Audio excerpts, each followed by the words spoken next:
Hi everybody, Marty Rubin, and I'm back for another segment of Marty's Corner. And let's see who we have today. Christian Musto, who is playing the charismatic. You like that one? Yeah, that's good. Likeable, Yeah. good-hearted, Yeah. street tough. Yeah. Street tough. Yeah, that's pretty tough, yeah. Calogero. Calogero. Okay, let's get it straight. Calogero. Yes. Or C. Or C. Well, later on, you become C. Yes. That's much easier, right? In the hit musical? Bronx Tale. All right. A Bronx Tale. A Bronx Tale, yes. So, wow, the first week's already flown by, Yeah. right? I mean, you've been electrifying the stage.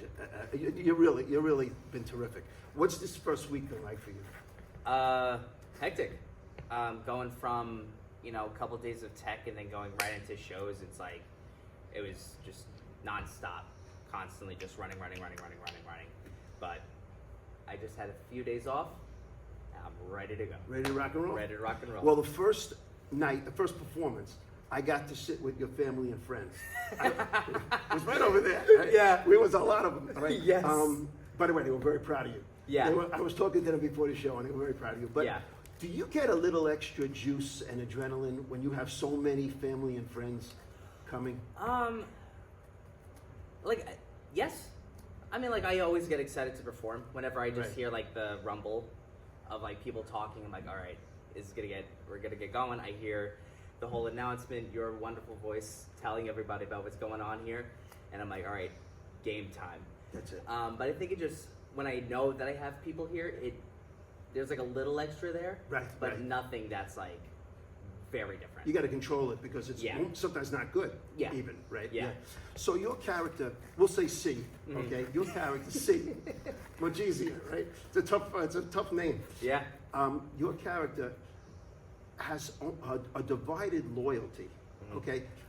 You have your loving dad, who Mhm. you love very much, and he's a really good straight-laced guy. Yeah.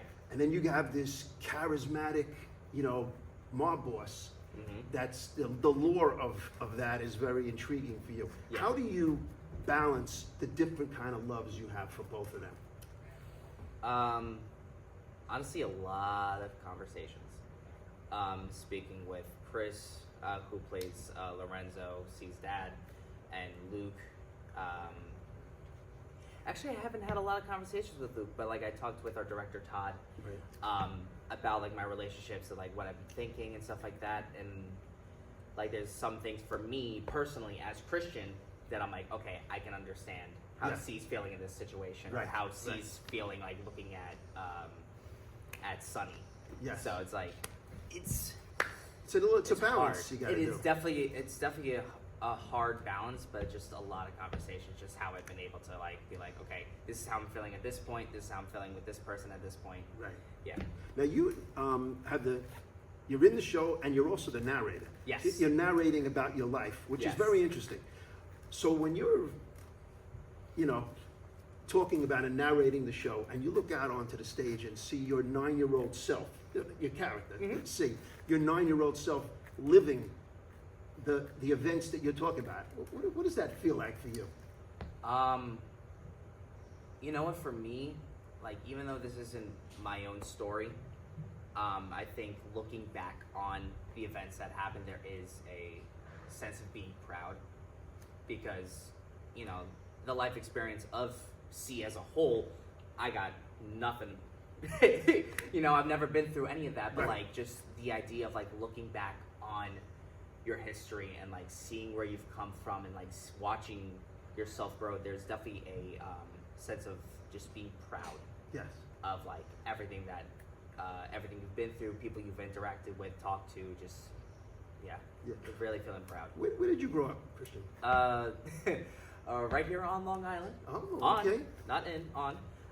But I grew up in a small town of the small village of Island Park. Yes. And I went to Long Beach High School and everything like that.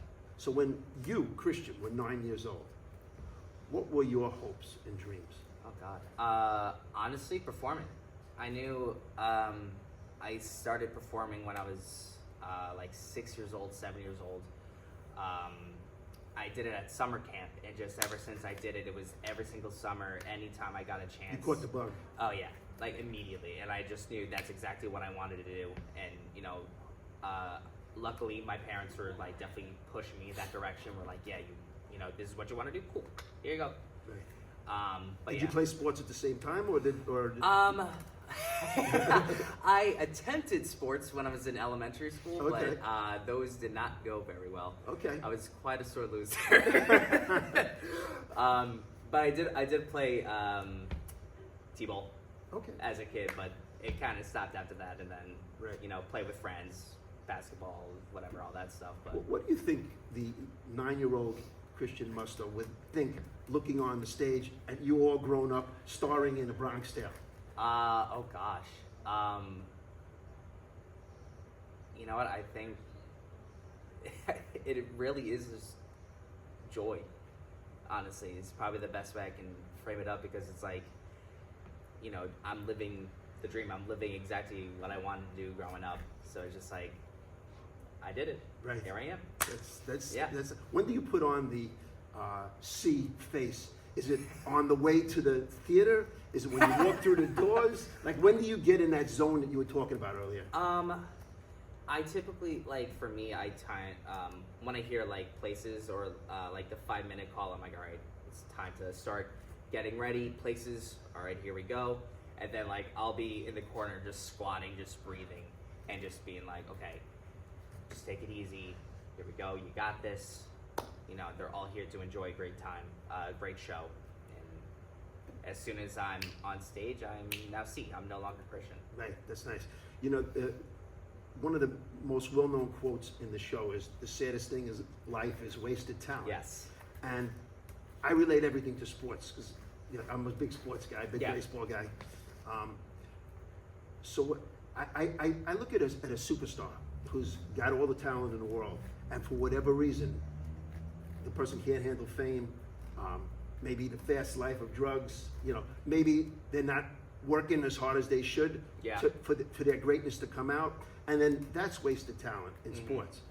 When your father in the show, Lorenzo, talks to you about wasted talent, how does that affect your character? You know what? I think I actually never thought of that.